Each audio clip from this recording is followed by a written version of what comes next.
महाभारत युद्ध में लगभग 18 अक्षौहिणी सेना ने भाग लिया था।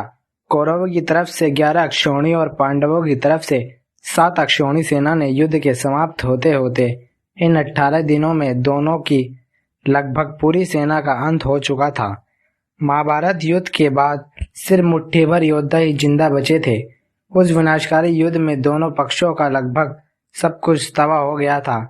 तब जो योद्धा कौरव पक्ष की ओर से लड़े थे और जिंदा बच गए थे, उनका क्या हुआ। इस वीडियो में हम उनके बारे में जानेंगे कि ऐसे कौन कौन से योद्धा थे और महाभारत युद्ध के बाद वे सब कहां चले गए। कृपाचार्य। महाभारत युद्ध में कृपाचार्य बच गए थे क्योंकि उन्हें चिरंजीवी होने का वरदान था। उनकी मृत्यु की कोई कथा कहीं उपलब्ध नहीं है और यहाँ तक माना जाता है कि वे आज भी जीवित हैं। कृपाचार्य सरद्वान के पुत्र थे। उनकी माता का नाम जनपदी था, जो इंद्र द्वारा भेजी गई एक देव कन्या या अप्सरा थी, जिसे ऋषि सरद्वान की तपस्या भंग करने के लिए भेजा गया था। महर्षि सरद्वान और देव कन्या जनपदी के मिलन से 2 बालकों का जन्म हुआ, जिन्हें माता और पिता दोनों ने ही जंगल में त्याग दिया। तब वहां से राजा महाराज शांतनु ने जंगल में विहार करते समय उन्हें देखा और उन पर कृपा कर उनका पालन पोषण किया। उनका नाम कृप और कृपी पड़ा। कृप की बहन कृपी का विवाह द्रोणाचार्य से हुआ, जिनसे एक महान पुत्र अश्वत्थामा का जन्म हुआ था। महाभारत समाप्त होने के बाद कृपाचार्य पांडवों के पास वापस आ गए थे और उनके कुल गुरु बन गए थे। उन्होंने पांडवों के पौत्र और अभिमन्यु और उत्तरा के पुत्र परीक्षित को भी अस्त्र विद्या सिखाई थी। कृतवर्मा। कृतवर्मा यादव वंश के थे। उन्हें एक अतिरथी योद्धा की श्रेणी में रखा जाता है।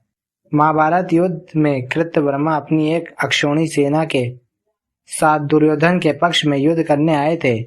कृतवर्मा कोई आम योद्धा नहीं बल्कि एक बलशाली योद्धा थे। उनके पराक्रम का उन्होंने अनेक बार प्रदर्शन किया था। महाभारत में उन्होंने भीष्मसेन, युधिष्ठिर और धृष्टद्युम्न जैसे शक्तिशाली योद्धाओं को पराजित किया था। महाभारत के अंत में जब दुर्योधन सरोवर में जाकर छुप गया था, तब कृतवर्मा ने सामने आकर दुर्योधन को युद्ध के लिए उत्साहित किया था। जब अश्वत्थामा ने रात में छुपकर अनेक पांडवों योद्धाओं का अनितिकरण वध कर दिया था, तब कृतवर्मा ने जान बचाकर भाग रहे सैनिकों का वध कर दिया था। भले ही वह महाभारत युद्ध में जीवित बचे थे, किंतु मोशेल युद्ध में सातकी ने कृतवर्मा का सर धड़ से अलग कर उनका वध कर दिया था। अश्वत्थामा।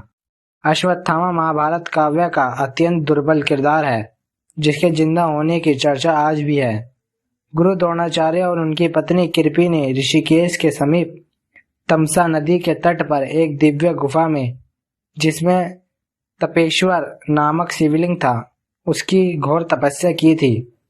तब स्वयं भगवान शिव ने उन्हें स्वयं की शक्ति के अंश से एक पुत्र प्रदान किया था। अश्वत्थामा के मस्तक पर एक मणि थी, जिसके कारण वे बिना थके हुए लंबे समय तक युद्ध कर सकता था। गुरु द्रोणाचार्य को अपने पुत्र की शक्तियों पर इतना भरोसा था कि उससे कभी कोई मार ही नहीं सकता। तभी अश्वत्थामा की मृत्यु के बारे में सुनकर गंभीर शोक में पड़ गए थे। तब उनका वध धृष्टद्युम्न ने कर दिया था। जब अश्वत्थामा ने सोई हुई निरपराध बालकों की हत्या कर दी थी, तब महाभारत के अनुसार पांडव अश्वत्थामा को पकड़कर द्रौपदी के समक्ष ले गए थे। अश्वत्थामा को अपने पाप का एहसास था। उसे देखकर द्रौपदी का मन पिघल गया।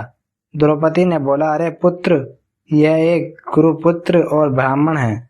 ब्राह्मण की हत्या पाप है। इसके बाद से इनकी माता कृपी भी मेरी तरह अपने पुत्र के शोक में विलाप करेगी। इसकी हत्या से मेरे पुत्र वापस नहीं आ सकते, अतः आप इसे मुक्त कर दें।